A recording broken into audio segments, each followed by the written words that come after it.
16 वर्षीय हर्षदा शिंदे आत्महत्या प्रकरण, आरोपीला तात्काळ अटक करा, अन्यथा तीव्र आंदोलनाचा इशारा.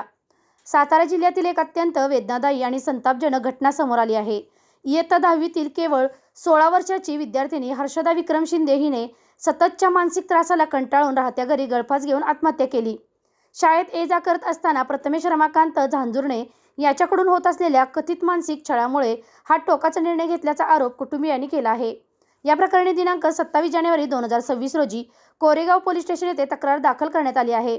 मात्र इतके दिवस उलटूनही आरोपीला अटक करण्यात आलेली नसल्याने संताप व्यक्त केला जात आहे. तसेच आरोपीचे आई-वडील पीडित कुटुंबियांवर केस मागे घेण्यासाठी दबाव व धमक्या देत असल्याचे गंभीर बाब समोर आली आहे. हा केवळ एका मुलीचा प्रश्न नाही, हा न्यायव्यवस्थेवरील विश्वासाचा प्रश्न आहे. रक्षक प्रतिष्ठानच्या वतीने स्पष्ट इशारा देण्यात आला आहे की येत्या 7 दिवसात आरोपीला अटक न झाल्यास पीडित कुटुंबियांना सोबत घेऊन कोरेगाव पोलीस स्टेशनसमोर तीव्र स्वरूपाचे आंदोलन छेडण्यात येईल. न्याय मिळालाच पाहिजे आणि तोही तात्काळ. 16 वर्षाच्या मुलीचा जीव गेला आहे, आता तरी प्रशासनाला जाग येणार का? SK क्राईम न्यूजसाठी संतोष कदम, कराड. जय शिवराय. आज रक्षक प्रतिष्ठानच्या वतीने कोरेगाव पोलीस उपाधीक्षक रायसर मॅडमला एक निवेदन देण्यात आलेलं आहे. 27/1 एका अल्पवयीन मुलीने त्याच्या घरामध्ये गळफास घेऊन आत्महत्या केली.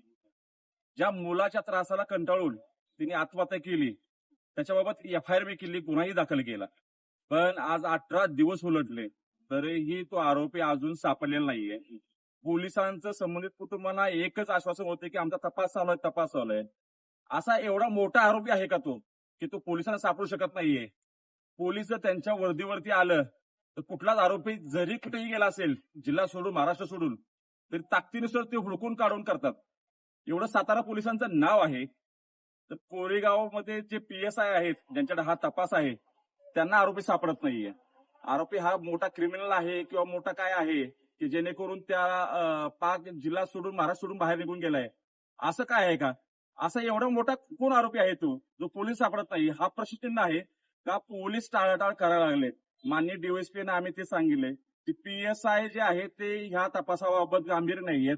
एका मुलीने जीव गेलाय आणि ज्याच्या घरातलं जीव जातो त्याचं दुखणं काय असतं ते ह्या कुटुंबाकडे बघून आपल्याला समजू शकेल. याच्यामध्ये येत्या 10 दिवसामध्ये जर या संदर्भात जर त्या तात्काळ आरोपीला अटक नाही केली तर आम्ही कोरेगाव पोलीस स्टेशनच्या समोर रक्षक प्रतिष्ठान पीडित कुटुंबाला सोबत घेऊन एक तीव्र स्वरूपाचं आंदोलन करेल आणि जोपर्यंत आरोपी सापडत नाही तोपर्यंत आंदोलन आमचं थांबणार नाहीये.